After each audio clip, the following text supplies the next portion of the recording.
बांग्लादेश भी नहीं बच पाया और भारत के शिकंजे में खुद फंसकर भारत के सामने झुकने पर मजबूर हुए। मोहम्मद यूनुस दरअसल अभी तक जैसे जैसे दिन बीतते जा रहे थे,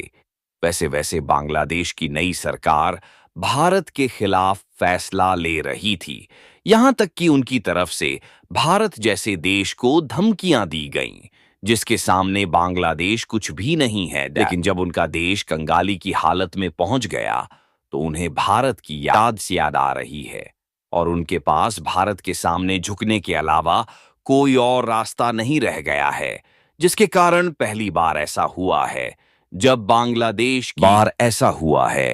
बांग्लादेश की नई सरकार की तरफ से भारत को लेकर बहुत बड़ी बात कही जा चुकी है। क्योंकि ना सिर्फ भारत ने अकेले बांग्लादेश को धूल चटाई, बल्कि अब तो रूस और ऑस्ट्रेलिया जैसे देश भी बांग्लादेश के खिलाफ बहुत बड़े कदम को उठा चुके हैं। पूरी अपडेट क्या है, इस वीडियो में समझते हैं। लेकिन आगे बढ़ने से पहले इस वीडियो को एक लाइक करके सब्सक्राइब जरूर कर लीजिए, क्योंकि यह आपके लिए 1 सेकंड का काम है, लेकिन इससे हमारी काफी बड़ी मदद होती है। दरअसल पिछले कुछ दिनों में जिस तरीके से चीन की गो बैठकर मोहम्मद यूनुस ने भारत के खिलाफ फैसले लिए थे, इसका अंजाम तो उन पर भारी पड़ना ही था। क्योंकि बांग्लादेश ने कुछ दिनों पहले तेवर में आकर भारत के लिए उनकी तरफ से सप्लाई की जाने वाली हिल्सा फिश के एक्सपोर्ट को रोक दिया और बांग्लादेश की नई सरकार ने भारत में हिल्सा फिश की सप्लाई को ऐसे समय बंद किया जिस समय भारत के लोगों को इस मछली की काफी ज्यादा जरूरत है। क्योंकि 1 महीने के भीतर दुर्गा पूजा आने वाली है और पश्चिम बंगाल के लोग इसी हिल्सा मछली को अनुष्ठान के रूप में चढ़ाकर पूजा करते हैं। और दुर्गा पूजा के आने से पहले ही इस मछली की डिमांड काफी ज्यादा बढ़ जाती है और हर एक बंगाली के घर में हिल्सा मछली जरूर बनाई जाती है। लेकिन इस बार ऐसा होता हुआ बिल्कुल भी दिखाई नहीं दे रहा है, क्योंकि हिल्सा मछली भारत में बहुत कम पाई जाती है। इसलिए ऐसी मछली को हम लोग बांग्लादेश से खरीदते हैं। लेकिन शेख हसीना की सरकार बदलने के बाद इस बार मोहम्मद यूनुस की नई सरकार ने भारत के लिए हिल्सा मछली के एक्सपोर्ट को ही बंद कर दिया है। और एक्सपोर्ट ही बंद नहीं किया, बल्कि भारत के लिए इस मछली के सप्लाई पर पूरी तरह से बैन लगा दिया है, जिससे बांग्लादेश की नई सरकार द्वारा लिया गया यह फैसला भारत को बिल्कुल भी पसंद नहीं आ रहा है। क्योंकि बांग्लादेश इस तरीके से भारत को ब्लैकमेल करने की कोशिश कर रहा है और उनके द्वारा बार बार भारत पर दबाव बनाया जा रहा है कि भारत तीस्ता नदी के जल समझौते को फाइनल करें, नहीं तो वह इस बात को इंटरनेशनली ले जाएंगे। फिलहाल बांग्लादेश को लगा कि वह दुनिया में हिल्सा मछली के सबसे बड़े प्रोड्यूसर और एक्सपोर्टर है, जिससे यदि उनके द्वारा भारत को हिल्सा मछली का एक्सपोर्ट बंद कर दिया जाएगा तो भारत उनके साथ तीस्ता जल बंटवारे समझौते पर सहमत हो जाएगा। लेकिन उस समय बांग्लादेश की नई सरकार शायद भूल चुकी थी कि उनके द्वारा इस तरीके की बातें भारत से कही जा रही हैं,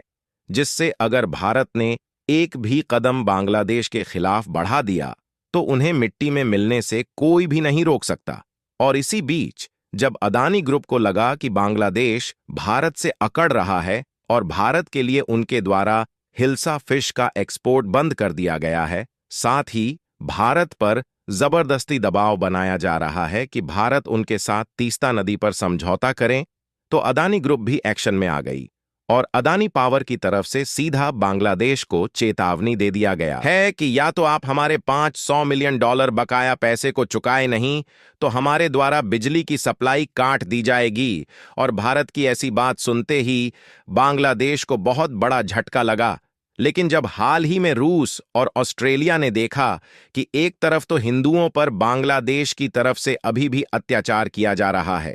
और दूसरी तरफ उल्टा भारत के सामने बांग्लादेश की नई सरकार अभी भी तेवर दिखा रही है,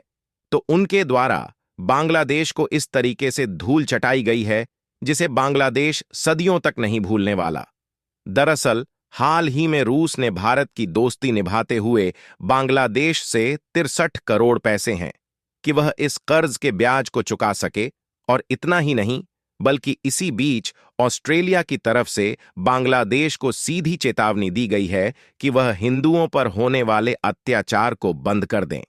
नहीं तो ऑस्ट्रेलिया भी बांग्लादेश पर कड़ा एक्शन लेने पर मजबूर हो सकता है, जिससे बांग्लादेश जो ऑस्ट्रेलिया के साथ व्यापार करता है और वहां से कोयला इंपोर्ट करता है, उसमें भी डिस्टर्बेंस आ सकती है। यानी कि बांग्लादेश चारों तरफ से फंस चुका है, जिसके कारण बांग्लादेश के पास भारत के सामने गिड़गिड़ा के अलावा कोई भी रास्ता नहीं बचा है। यहां तक कि भारत भले ही मछली इसका पेमेंट बैंक ऑफ चाइना की शंघाई शाखा के माध्यम से किया जाना है, और वहां पर इस बीच नॉन बिजनेस डे है, इसलिए बांग्लादेश को 3 दिन का समय और मिल गया है, जिससे उनके पास 18 सितंबर तक की डेडलाइन है, जिसके भीतर उन्हें रूस को $33 करोड़ का पेमेंट चुकाना है। यानी कि मोहम्मद यूनुस के पास केवल 4-5 दिनों का ही समय है, जिससे उनके होश उड़ गए हैं, और इसलिए उनके सिर के ऊपर मुसीबत के बादल मंडराने लगे हैं कि आखिरकार इस पैसे का पाबंद कैसे किया जाए, क्योंकि ना तो उनके पास इस समय भारत का साथ बचा है और ना ही उनके पास पैसे हैं कि वह इस कर्ज के ब्याज को चुका सके। और इतना ही नहीं बल्कि इसी बीच ऑस्ट्रेलिया की तरफ से बांग्लादेश को सीधी चेतावनी दी गई है कि वह हिंदुओं पर होने वाले अत्याचार को बंद कर दें, नहीं तो ऑस्ट्रेलिया भी बांग्लादेश पर कड़ा एक्शन लेने पर मजबूर हो सकता है, जिससे बांग्लादेश जो ऑस्ट्रेलिया के साथ व्यापार करता है और वहां से कोयला इंपोर्ट करता है, उसमें भी डिस्टर्बेंस आ सकती है। यानी कि बांग्लादेश चारों तरफ से फंस चुका है, जिसके कारण बांग्लादेश के पास भारत के सामने गिड़गिड़ा के अलावा कोई भी रास्ता नहीं बचा है। यहां तक कि भारत भले ही मछली के साथ साथ कुछ अन्य फूड भी बांग्लादेश से खरीदता है, लेकिन इससे कहीं ज्यादा खाने पने की वस्तुएं जैसे कि दाल चावल और गेहूं के साथ साथ प्याज और आलू जैसी अनेकों सब्जियां भारत भी बांग्लादेश में एक्सपोर्ट करता है। इसलिए एक्सपर्ट की तरफ से यह बात सामने आने लगी कि भारत भी जल्द ही बांग्लादेश के लिए इन सब का एक्सपोर्ट बंद कर सकता है, जिससे बांग्लादेश की नई सरकार को लगा कि भारत से धीरे धीरे उनके रिश्ते बिगड़ रहे हैं और भारत इन सब की सप्लाई बांग्लादेश के लिए बंद कर सकता है। तो उनका झुकाव भारत की तरफ से देखने को मिल रहा है, क्योंकि बांग्लादेश की नई सरकार मोहम्मद यूनुस को यह बात अच्छे तरीके से मालूम है कि भारत ही एक ऐसा देश है जो बांग्लादेश में ऐसे समय भी खाने पीने के वस्तुओं की सप्लाई कर रहा है, जिस समय बांग्लादेश कंगाल हो चुका है और उनके पास भारत का बकाया चुकाने के लिए भी पैसे नहीं हैं। यहां तक कि बांग्लादेश की नई सरकार जब IMF यानी कि इंटरनेशनल मॉनेटरी फंड और वर्ल्ड बैंक के सामने पैसे मांगने के लिए हाथ फैला रही है, तो उनकी तरफ से भगाया जा रहा है और अभी तक बांग्लादेश को पैसा नहीं मिल पाया है, जिससे सारे रास्ते बंद होने के बाद भारत के साथ रिश्तों को लेकर बांग्लादेश की अंतरिम सरकार के प्रमुख मोहम्मद यूनुस के सुर बदले नजर आ रहे हैं और उन्होंने भारत के साथ रिश्ते सुधारने की बात कही है, और जो तीस्ता नदी के जल बंटवारे समझौते पर दबाव बना रहे थे, उसको यह खुद भारत के साथ सहमत जताने के लिए तैयार हैं।